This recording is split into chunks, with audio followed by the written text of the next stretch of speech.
का समय है। हम सभी भाई बहन यहाँ बैठ करके उस परम पिता परमात्मा की याद कर रहे हैं। मनुष्य जीवन पा करके किसी को ये सौ अवसर प्राप्त हो कि अपने समय में से थोड़ा समय निकाल करके वो उस परम पिता परमात्मा की याद कर सके, गुरु की याद कर सके। ऐसा जीवन बलहार जाने लायक जीवन होता है। बहुत सारे भाई बहनों ने अलग अलग तरीके से शब्दों के माध्यम से उस परम पिता परमात्मा की याद की और आपने हमारे सम्मानीय जो आपके मंचासीन हैं सभी भाई बहनों ने अपने अपने विचार अलग अलग तरीके से रखे। ये ऐसे ही होता है जैसे हमारे शरीर का भोजन खाना पीना है, शरीर में रोग होते हैं। जब हमारे शरीर में रोग होते हैं हम किसी डॉक्टर के पास जाते हैं, डॉक्टर हमें कोई दवाई लिखता है और अगर एक डॉक्टर से इलाज ना हो तो हम दूसरे पे जाते हैं, तीसरे पर जाते हैं, चौथे पर जाते हैं। जब तक हमें हमारे रोग को जानने वाला डॉक्टर नहीं मिलता है तब तक हमारे रोग का पूरी तरह समाधान नहीं होता है।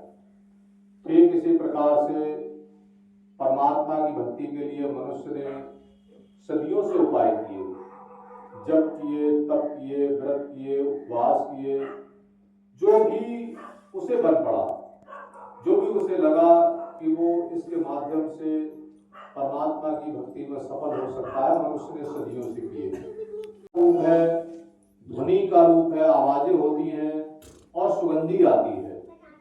तीन प्रकार से उस परमात्मा के स्वरूप का संतों ने वर्णन किया है। अब हम तो कहेंगे भगवान कृष्ण परमात्मा है, भगवान राम परमात्मा है, महात्मा बुद्ध परमात्मा है, महावीर स्वामी परमात्मा है, गुरु नानक देव जी महाराज परमात्मा है। हाँ, ये है, सही है, वो परमात्मा है। पर हुजूर कृपाल सिंह जी महाराज कहा करते थे परमात्मा कोई शरीर नहीं होता है, ना परमात्मा पैदा होता है, परमात्मा प्रकट होता है। जो पैदा होता है वो तो हार्ड मांस का शरीर है। संत संसार में हमारी ही तरह शरीर रखते हैं, हमारी तरह खाते हैं, हमारी तरह पीते हैं, हमारी तरह चलते हैं, हमारी तरह दिनचर्या रखते हैं, लेकिन उनमें और हम में फर्क क्या होता है? बुजुर्ग कहा करते थे जैसे सर्प होता है अपना बिल बनाना नहीं जानता, बने बनाए बिल पर कब्जा करता है, ठीक इसी प्रकार से वो परमात्मा भी इस संसार में पैदा नहीं होता है, परमात्मा प्रकट होता है। और रामायण में इस बात का जिक्र आता है, जब प्रभु श्री राम के जीवन को आप पढ़ेंगे, उनकी जीवनी आप रामायण में पढ़ेंगे तो आप देखेंगे रामायण में कहा है भय प्रकट कृपाला दीन दयाला कौशल्या हितकारी। माता कौशल्या ने कहा कि जो है वो कीजे ससुलीला अप्रिय शीला ये सुख परम अनूपा। परमात्मा जब प्रकट हुए और जब ऐसे ही माता कौशल्या के आंगन में आए तब माता कौशल्या ने हाथ जोड़ करके कहा कि इस समय ये वक्त नहीं है, कीजे ससुलीला अप्रिय शीला ये सुख परम अनूपा, कि आप बच्चे के रूप में आइए और हमारे आंगन में खेलिए, हमारे आंगन में बाल लीला करिए। जब ये बात कही तब जो है वो बालक के रूप में प्रकट हुए और जो है हम सब भाई बहन जानते हैं प्रभु श्री राम को परमात्मा के नाम से हम जानते हैं, मानते हैं। तो परमात्मा पैदा नहीं होता है, परमात्मा प्रकट होता है। जब भी हम कहेंगे कि गुरु नानक देव जी परमात्मा थे तो हाँ ये सही है, गुरु नानक देव जी महाराज परमात्मा थे, पर जिस समय तक वो थे तब तक हमने उनसे लाभ उठाया, हमने उनकी भक्ति करके उस परमात्मा के स्वरूप को जाना। लेकिन हुजूर कृपाल सिंह जी महाराज कहा करते थे कि आज अगर हमें रोग हो जाए, आज हमें कोई समस्या आ जाए शरीर में, तो हम कहें कि पुराने जमाने में लुकमान हकीम एक प्रसिद्ध वैद्य हुए थे, आज तो आकर के हमारा इलाज कर लेंगे, तो ये नामुमकिन है। आज हमें इलाज करवाने के लिए जो आज का डॉक्टर मार्केट में बैठा है, जो इस समय मौजूद है, हमें उसके पास जाना पड़ेगा, उससे हमें इलाज करवाना पड़ेगा, तब हमारे रोगों का छुटकारा होगा। तो बात ये समझ लेने की है, जो मौजूदा संत है इस समय जो वर्तमान का राजा है उसकी शरण में हमारा जाने से कल्याण होगा। एक बार का जिक्र आता है कि भगवान शंकर जी एक बार जा रहे थे, पार्वती जी साथ में थी, तो भगवान शंकर एक जगह रुक गए और जो है दोनों हाथ जोड़ करके प्रणाम करने लगे। जब जो है प्रणाम करने लगे तो जो है माता पार्वती पूछने लगी कि क्या बात है प्रभु, आप कैसे यहाँ पर जो है हाथ जोड़ करके दंडवत प्रणाम कर रहे हैं। तब जो है वो भगवान शंकर ने बताया कि यहाँ पर जो है एक महात्मा ने बहुत समय सेवा यहाँ पर बैठ करके भक्ति करी थी, इसकी जो है यहाँ पर सुगंधी आती है, इसलिए मैं जो है इस भूमि को प्रणाम करता हूँ, इसलिए जो है मैं इस भूमि को प्रणाम करता हूँ। और जितने भी महात्मा हुए फिर जो है भगवान शंकर और आगे बढ़े और आगे जा रहे थे तो फिर एक जगह रुके, फिर वहां पर जो है हाथ जोड़ करके प्रणाम करने लगे। फिर माता पार्वती ने पूछा कि प्रभु आप जो है किसके लिए प्रणाम कर रहे हैं, यहाँ तो कोई भी नहीं है। तब जो है भगवान शंकर ने कहा कि यहाँ एक साधु आने वाले हैं, ये जगह जो है पवित्र होने वाली है, इसलिए मैं इस जगह को पवित्र कर रहा हूँ, पवित्र जगह को मैं जो है प्रणाम कर रहा हूँ, इसलिए मैं इसको दंडवत प्रणाम कर रहा हूँ।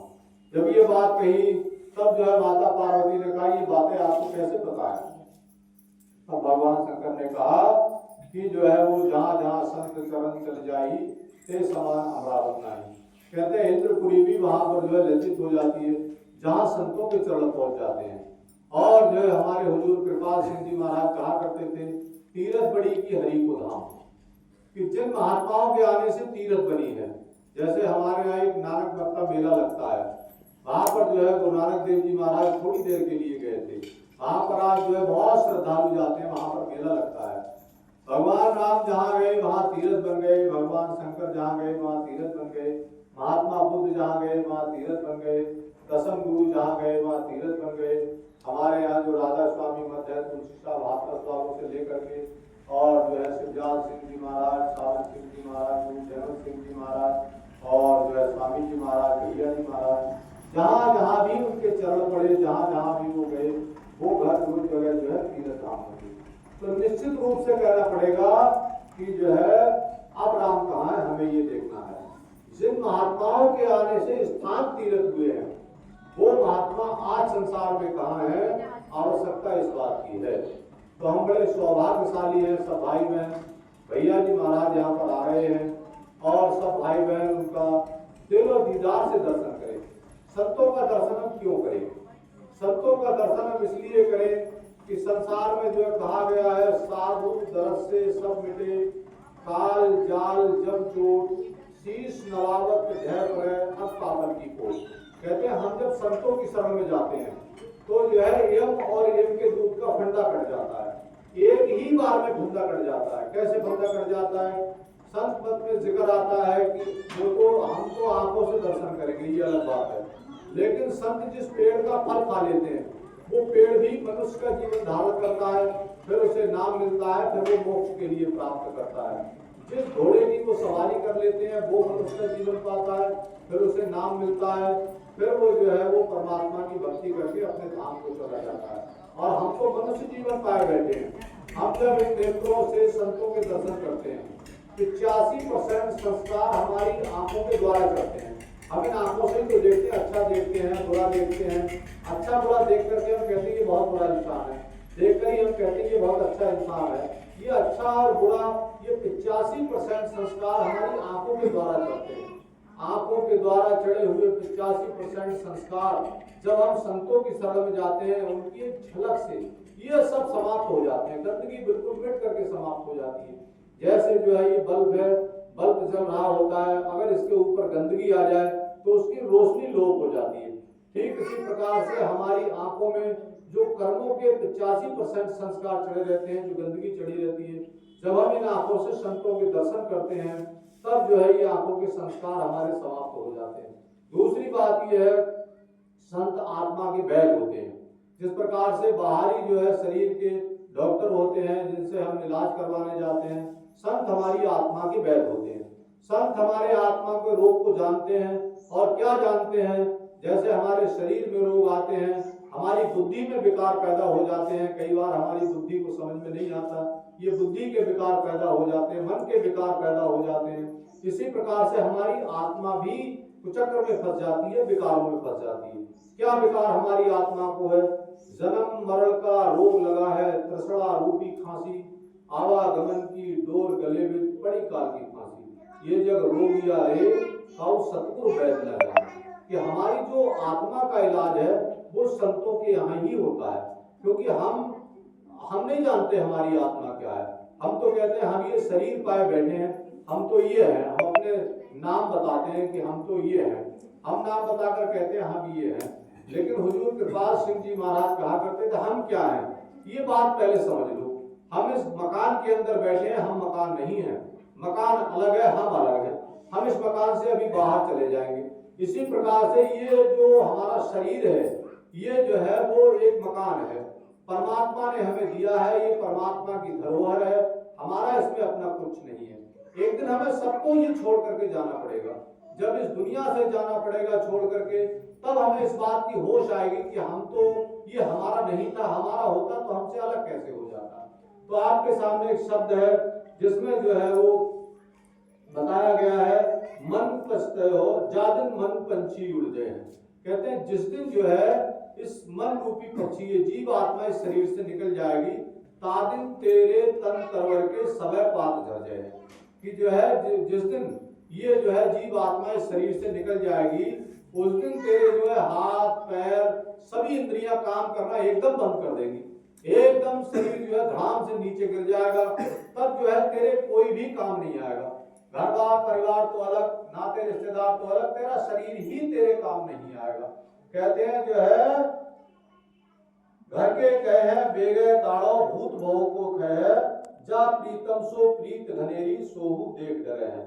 ये डराने धमकाने की बात नहीं है। घर के कहे बेगे ताड़ो, घर के लोग ही कहेंगे जल्दी दे चलो। मेहमान लोग आते हैं, कहते हैं भाई वापस जाना है, और ये सच्चाई भी है, कौन रखेगा घर में। घर के कहे बेगे ताड़ो भूत भयो को कहे, जल्दी ले चलो। हमारे यहाँ बहुत लोगों को हमने ऐसे देखा है, वो कहते हैं हमारे पिताजी तो खत्म हो गए, अब जो है हमारे पिताजी घर में आते हैं हमें सताते हैं, हमारी जो है माता खत्म हो गई, अब हमारे घर में आती है सताती है। जब वो जिंदा थी तब आपको उनसे इतना प्रेम था, आपको घर में आती है तो क्या बुराई है। अब हम जाते हैं नौते भरारों पर, कहते हैं वो तो हमें सता रहे हैं। बहुत सारे ऐसे आदमी हैं, फिर इलाज करवाने नौते भरारों पर जाते हैं, कहते हैं वो हमारे घर में नहीं घुसे, हमारे घर में नहीं आए। तो इसका मतलब ये है जीते जी के नाते हैं, ये नाते जो है जीते जी के हैं। लेकिन जब ये शरीर छूटेगा, जब ये आत्मा शरीर से निकल करके जाएगी, फिर तुम्हारा संबंध किससे रहेगा, फिर तुम्हारा नाता किससे रहेगा, कौन तुम्हारे साथ जाएगा। ये बात बताने के लिए संत महापुरुष संसार में आते हैं। संत महापुरुष हमारे इस जीवन के साथी नहीं होते हैं, इस जीवन का साथी सतगुरु पार ब्रह्म का सतगुरु। कहते हैं गुरु जी जो है इस जीवन में भी हमारे साथ रहते हैं, और उस जीवन में भी सूक्ष्म शरीर इसके बाद जब हमें प्राप्त होता है, गुरुजी सूक्ष्म शरीर में जब दुनिया की चीजें सब साथ छोड़ जाती हैं, गुरुजी तो भी हमारे साथ रहते हैं। और उसके बाद में कारण शरीर में भी गुरुजी हमारे साथ रहते हैं, महाकारण शरीर में भी गुरुजी हमारे साथ रहते हैं, और सचखंड तक गुरुजी हमारे साथ जाते हैं। जब तक जो है हम गुरुजी के साथ नहीं होते, तब तक इस मंजिल को कोई नहीं तय कर सकता। ये बड़ी कठिन मंजिल है। मीराबाई ने कहा है, ऊंची नीची राह रफीली पांव नहीं ठहराए, ठोक ठोक पग धर्म जतन से बार बार डिग जाए। कहते हैं ऐसी वो रास्ता है जहाँ पर बड़े जो है वो खतरनाक लोग मिलते हैं, लोग जो है भटकाने का प्रयास करते हैं। जब परमात्मा की भक्ति के रास्ते पर चलने का प्रयास करोगे, जब ध्यान साधना में आगे बढ़ने का प्रयास करोगे, हम सब भाई बहन जिन्होंने नाम लिया वो देखते होंगे, थोड़ी देर आंख बंद करो, मन इधर उधर के लिए भाग जाता है। दुनिया के सारे काम तो कर सकते हो, पर सुमरण का जरा सा भी ध्यान किया तो मन जो है डावाडोल होने लगता है, मन भाग जाता है, शरीर परेशान करने लगता है। सारे दिन आप फावड़ा चला सकते हैं, सारे दिन कोई काम कर सकते हैं, लेकिन भक्ति थोड़ी देर भी बैठ करके आप आंख बंद करके नहीं कर सकते, दिक्कत खड़ी होने लग जाती है। पर संतों ने कहा ये काम करना है, इसमें लगना है, दिनचर्या में इसको शामिल करना है, क्योंकि परमात्मा की भक्ति करना हमारे जीवन की अति आवश्यकता है। अगर हमने परमात्मा की भक्ति नहीं करी तो जीवन बेकार चला जाएगा। इसीलिए महापुरुष कहते हैं कि धीरे धीरे तन को साधो, धीरे धीरे मन को साधो, धीरे धीरे तुम जो है कम खाओ कम बोलो, और इसको जो है सही रास्ते पर लेकर के आओ। कहते हैं जब सत्पुरुष मिलते हैं तो गुरुजी एक तरीका बताते हैं। और क्या तरीका बताते हैं? मन का घोड़ा लिया बनाई, एक लगाम ताय पहराई। कहते हैं गुरुजी इस मन को जो है एक जो है लगाम पहना देते हैं, और जब मन को जो है लगाम से बांध लेते हैं तो फिर मन ये रुकने लग वाला बन जाता है। फिर ये भाग दौड़ तो करता है, लेकिन जैसे उड़ जहाज को पंछी कुंज जहाज पे आवे, जैसे जो है दरिया में अगर पक्षी बैठा हो समुद्र पर तो उसे बैठने का रास्ता नहीं मिलता, फिर वापस आता है वो। इसी प्रकार से जब गुरुजी होते हैं तो इसको कंट्रोल करके रखते हैं। वो ये भागता तो है, लेकिन बार बार आपको ले जाकर डुबा नहीं सकता, आपको विषयों का आशिक नहीं बना सकता, आपको गलत संगति में नहीं ले जा सकता, क्योंकि हमारे साथ गुरुजी है। हमें बात याद आती है, हमको सत्संग में गुरुजी ऐसे बताते हैं, हमें तो बात याद आती है गुरुजी ने हमसे ये कहा है। ये गुरुजी की बातें हमें संसार में जैसे संभाल करके ले जाती हैं, इसी प्रकार से गुरुजी का साथ हमें पूरी तरह संभाल करके अंतर में ले जाता है। तो क्या कहते हैं? कहां वे ताल कहां वे शोभा, देकर दूर उड़े हैं भाई बंधु और कुटुंब कबीला, सुमर सुमर बसते हैं। कहते हैं कहां बहे ताल कहां वे शोभा। कबीर साहब ने कहा है जिन घर मैंगल बाजती खोज छती सो रात, सो महल खाली पड़े बैठन लागे का। बहुत सारे ऐसे हैं, आप देख लेना जाकर के। हमने कंस किला देखा था, और आप देख लेना जाकर के जहां पर जो है कितना बड़ा राज्य चलता था, और जो एकदम जो है वो इतना बड़ा राज्य चलाने वाला आदमी, और आज उसमें पूरा महल, वहां पर कौवे भी बैठने वाले नहीं है। इंसान तो अलग रहे, कौवे भी बैठने वाले नहीं है। अनीति पर चलने वालों के लोग कौवे भी नहीं बैठते उनके घर में। तो इसीलिए बताया नीति का जीवन जिए, परमात्मा की भक्ति के रास्ते पर चले। जिनके घर जो है बड़ी बड़ी बधाइयां बजती थी, आज उनके घर कोई मुंह करके देखने वाला नहीं है। तो इसीलिए क्या कहते हैं? सो महल खाली पड़े बैठन लागे कार। कहते हैं जो है उनके घर जो कौवे भी आज नहीं बैठते हैं। और क्या कहते हैं? बिन गोपाल कोई नहीं अपनो, जस कीरत रह जय हैं, और सो तो सूर दुर्लभ देवन को सत्संगत में पे। कहते हैं बिना परमात्मा के संसार में कोई अपना नहीं है, परमात्मा ही अपना है। एक बात ये समझ ले कि दुनिया में चाहे हम कभी भी कुछ भी, संत तो ये नहीं कहते कि आप दुनिया छोड़ करके चले जाएं। कई बार हम क्या सोचते हैं अपने मन में कि हम संतों की शरण में चले जाएंगे, हम महात्मा बन जाएंगे। हमारे जीवन में भी स्टार्टिंग में कुछ ऐसा ही था। ऐसा ही कई लोग कहते भी हैं कि परमात्मा की भक्ति कहाँ, इन संतों के बाद कहाँ परमात्मा की भक्ति हो जाएगी। परमात्मा की भक्ति के लिए तो कपड़े लगाने होंगे, परमात्मा की भक्ति के लिए तो माला पहननी होगी, परमात्मा की भक्ति के लिए तो जंगलों में जाना पड़ेगा, परमात्मा की भक्ति के लिए न जाने क्या क्या बातें लोग पढ़ाते संसार में घूमते हैं। लेकिन परमात्मा की भक्ति के लिए ये सही है, जिसने जो तरीका अपनाया अच्छा है। कहा है कबीर साहब ने, संत हमारे सब बड़े अपनी अपनी ठौर, सबद पालतू जे हुए से माथे सिर मोर। कि संसार में जो भी है हम सबका सम्मान करते हैं, सब अच्छे हैं जो भी जो कर रहे हैं, पर क्या शब्द का भेद उन्होंने जाना है? क्या वो उस चीज को जानते हैं जो हमारी आत्मा को कर्मों के बंधन से छुड़ाने वाली है? वो शब्द है, वो नाम है, जो गुरु जी की शरण में आने से हमें प्राप्त होता है। भैया जी महाराज आएंगे यहाँ पर, नाम की वर्षा करेंगे, नाम दान भी देंगे। ये नामदान क्या है? ये नामदान मुक्त मिलने वाली एक जागीर है। क्यों? परमात्मा की दौलत सब मुफ्त में होती है, परमात्मा की दौलत सब हमें मुफ्त में मिलती है। जैसे परमात्मा ने पानी मुफ्त में दिया है, जैसे परमात्मा ने वायु मुफ्त में दी है, जैसे परमात्मा ने पृथ्वी मुफ्त में दी है, जैसे परमात्मा ने अन्न फूल फल मेवा मिष्ठान, परमात्मा इसका कुछ नहीं लेता है। कभी धरती माता आपसे कोई कर मांगने टैक्स मांगने आई थी क्या? नहीं आई थी। लेकिन जो है वो अगर कोई टैक्सेशन सिस्टम लागू किया है, हमारे घर में पेड़ हो गया तो पैसे तो हम लेते हैं, पेड़ पैसे नहीं लेता है, पैसे हम लेते हैं ना। तो परमात्मा की तरफ से तो ये सब दौलत मुफ्त में है।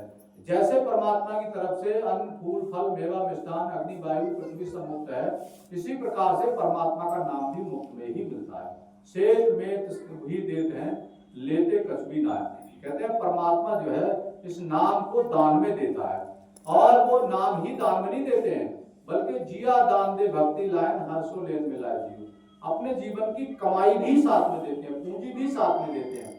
अगर हम चाहें तो ये नाम दान तो हमें पुस्तकों में भी मिल जाएंगे।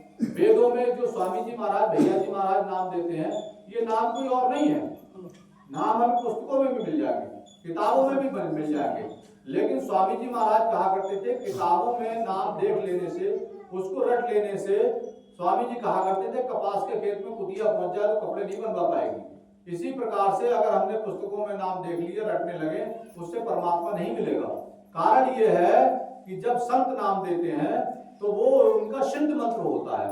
संतों ने अपने जीवन में उस नाम के द्वारा उस परमात्मा को पाया होता है। जैसे सिद्धि प्राप्त करने वाले लोग होते हैं, जो लोग करते हैं सिद्धियां, जानते होंगे, हमने करी थी, सिद्धि भी करी थी। ऐसे ही संतों का ये सिद्ध मंत्र होता है। उन्होंने अपने जीवन में इस मंत्र को सिद्ध किया होता है और इसकी पूंजी कमाई होती है।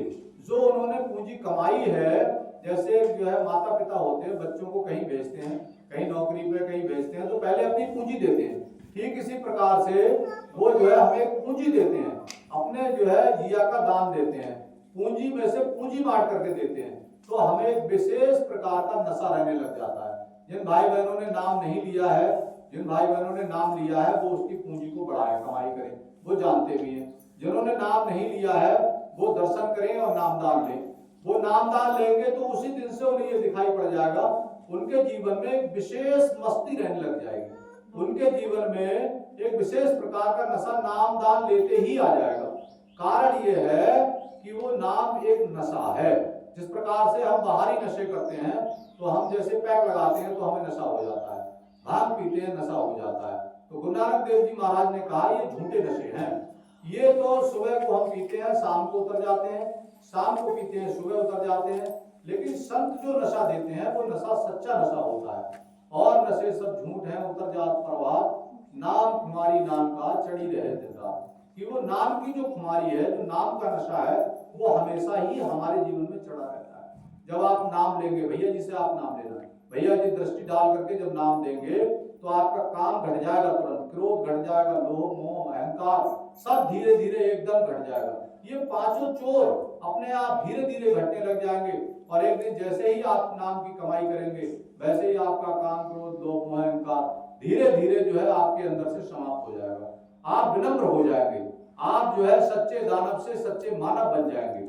और यही काम करवाने के लिए संत महापुरुष संसार में आते हैं। उनकी गर्ज क्या है, धाम अपने चलो भाई, पराय देश नहीं रहना, काम अपना करो जाई, पराय काम नहीं फंसना। ये मन माया का देश है, हमेशा रहने की जगह नहीं है। और यहाँ से जो है, यहाँ रहते रहते जिसने अपना काम बना लिया, जिसने जो है अपने घर जाने का सामान बना लिया, उसका जीवन मुबारक है। जो सिर्फ जो है इसी संसार में मोह माया और सारी चीजों में फंसा रहा, उसने ये विचार नहीं किया जो हमारे साथ चलेगा वो क्या है, तो वो इस जीवन में धोखा खाएगा। और धोखा खा करके जो है सूरदास जी ने कहा है, भक्ति बिन बैल गिराने हो। अगर मनुष्य जीवन पाया, परमात्मा की भक्ति नहीं की, तो नीचे की योनियों में जाना पड़ेगा। गधे की, घोड़े की, बैल की, चमगादड़ की। मनुष्य जीवन पाने के बाद में कीड़े मकोड़े की योनि में जाना पड़ेगा। ये मनुष्य को शोभा नहीं देता है। मनुष्य को क्या शोभा देता है, हुजूर कृपाल सिंह जी महाराज कहा करते थे, मनुष्य जो है का योनि पाने का मतलब है कि हम बैकुंठ के दरवाजे पर पैर रखे हुए खड़े हैं और अगला पैर हमारा गिरे तो परमात्मा के घर में मिले। अर्थात मनुष्य जीवन के बाद कम से कम मनुष्य जीवन मिले और उसके आगे हमें मोक्ष की प्राप्ति हो, तब तो हमारा ये मनुष्य जीवन सार्थक है। और ऐसा नहीं हुआ तो हमारा ये जीवन बेकार चला जाता है। तो ये काम करवाने के लिए महापुरुष संसार में आते हैं और सब भाई बहन बड़े सौभाग्यशाली हैं। ये गुरु के सानिध्य में बैठ करके हम इस कार्य को कर रहे हैं। गुरु की देख रेख में हम भक्ति के मार्ग पर चल रहे हैं और बड़ी दया है, भैया जी महाराज के यहाँ पर आ रहे हैं। मैं तो ये कहता हूँ सभी भाई बहन अधिक से अधिक संख्या में जितने से ज्यादा हो सके नाते रिश्तेदारों को अपने घर बुलाएं और सबको जो है भैया जी महाराज का दर्शन करवाएं, भैया जी महाराज से मिलवाएं। तो जो है आपको भी उसका लाभ, राम का और राम कहवाओ, दोनों को फल आप पाओ। सब जो है इसको लाभ को उठाने वाले बने और अधिक से अधिक संख्या में पूरे दिन की ड्यूटी दे। उस दिन अपना जो है गुरु के लिए जो है पूरा दिन निछावर करते हैं और पूरे दिन जो है दर्शन करें, सेवा करें, सबक और अच्छे तरीके से व्यवस्था को करें। बड़ा सौभाग्य है कि भैया जी महाराज यहाँ पर आ रहे हैं और सब भाई बहन इस कार्य को अच्छे तरीके से करें, खूब भैया जी का दिल दीदार से दर्शन करें और अपने जीवन को धन बनाएं। तो आज का सत्संग प्रोग्राम यहाँ समाप्त है। अब 5 मिनट का ध्यान होगा, इसके बाद में प्रार्थना होगी। सब भाई बहन मिलकर के प्रार्थना करें।